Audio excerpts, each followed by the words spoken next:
India south Africa ആദ്യത്തെ ഏകദിനം അത് നാളെയാണ്. മലയാളി താരം സഞ്ജു ടീമിലുണ്ട്.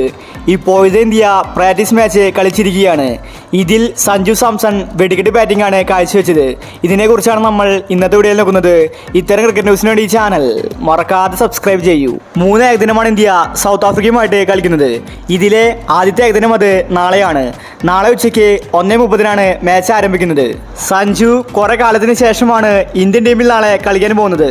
രാഹുലാണ് ഇന്ത്യയുടെ ക്യാപ്റ്റൻ.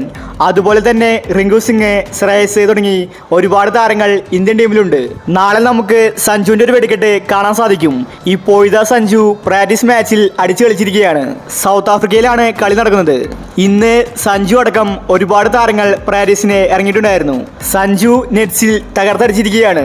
ഇന്ത്യൻ ബൗളേഴ്സിനെയാണ് സഞ്ജു പഞ്ഞിക്കിട്ടിരിക്കുന്നത്. സഞ്ജു തന്റെ കളിപ്പ് തീർത്തിരിക്കുകയാണ്.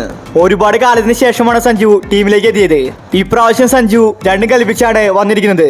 അതിന്റെ ആദ്യ സൂചനയാണ് ഈ വെടിക്കെട്ട് പ്രകടനം. പ്രാക്ടീസ് മാച്ചിൽ ഇങ്ങനെയാണെങ്കിൽ ശരിക്കുമുള്ള നാളത്തെ ഏകദിനത്തിൽ സഞ്ജു കൂറ്റൻ സിക്സറുകൾ പായിക്കുമെന്നത് ഉറപ്പാണ്. സഞ്ജു മാത്രമല്ല, റിങ്കു സിംഗും ഇന്ന് നല്ല കളി കാഴ്ചവെച്ചു. റിങ്കുവിനെ ഫിനിഷറായിട്ടാണ് ഏകദിനത്തിൽ ഉൾപ്പെടുത്തിയിരിക്കുന്നത്. റിങ്കുവിന് T20 ആയാലും ഏകദിനമായാലും ഒരുപോലെയാണ്. നാളത്തെ മാച്ചിൽ സൂര്യകുമാർ ഇല്ല. രാഹുലാണ് ഇന്ത്യയുടെ ക്യാപ്റ്റൻ. ശ്രേയസ് അയ്യർ, തിലക് വർമ്മ തുടങ്ങി ഒരുപാട് താരങ്ങൾ ടീമിലുണ്ട്. ബൗളിംഗിൽ നിന്ന് മുകേഷ് കുമാർ മികച്ച പ്രകടനമാണ് കാഴ്ചവെച്ചത്. മുകേഷിന് ഇന്ത്യൻ ടീമിൽ വലിയ ഭാവിയുണ്ട്. സഞ്ജുവിന്റെ ഇന്നത്തെ കളി രീതി വ്യത്യസ്തമായിരുന്നു. മാനേജ്മെന്റ് നോക്കി നിൽക്കുകയാണ് സഞ്ജുവിന്റെ സിക്സറുകൾ.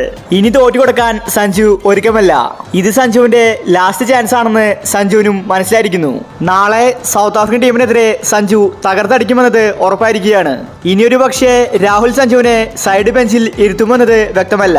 അപ്പോൾ നമുക്ക് നാളത്തെ ഏകദിനത്തിനു വേണ്ടി കാത്തിരിക്കാം.